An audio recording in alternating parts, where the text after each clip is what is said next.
Mei wie Emon dat se lo hier dat Türkei a Syrien vun engem schwéieren Erdbiewe getraf goufen, iwwer 50.000 Mënsche sinn d'Liewe kom, Millioune Leiit hunn hiet doheem verloren. Hëlle fir d'Afaken doch vu Lëtzeburg. Den Amentu Caritas a Croix-Rouge Lëtzeburg zwer keng Maderbstreis dem Grand Duché op der Platz, ënnerstëtzen hier Partnerorganisaioune sur Plas ewer finanziell. Den Reportage vum Linkruchten. Nemne puer Stonnen no Mäerdbiewen an der Türkei an Syrien de 6. Februar goufen hai am Land die echt Spenden op Brief lancéiert. Iwer d'Lëtzebauer Croix-Rouge konnte bisewell 800.000 € gesammelt ginn.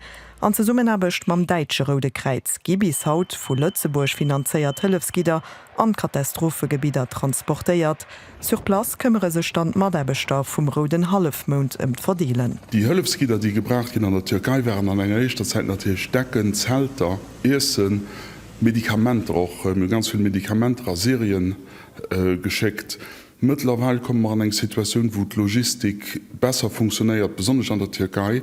Zu Gaziantep fand da alles an der Geschäfte bei der Sicht. Das heißt, du geht es auch an die Richtung für Voucheren auszudelen, für das Leute sich das kaufen können gehen, was sie am dringendsten brauchen. Also immens effikazerweise für zu helfen. Eng 1500 Kanner goufen vum türkesche Roden Halfmond nis mat ihre Familien ze Summe brucht, anderer goufe placéiert.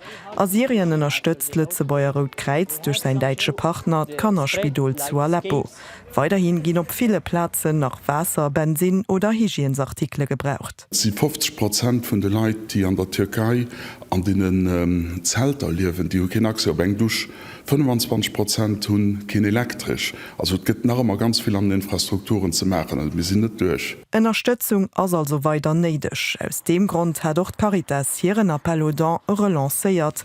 Dadurch kommen bis heute 615.000 € Spendegelder zusammen, die für allem Projekte von 3 Partnerassoziationen an der Türkei und Syrien fließen. Für das haben wir den Assoziationen geholfen, für an der Urgenz dort zu sehen.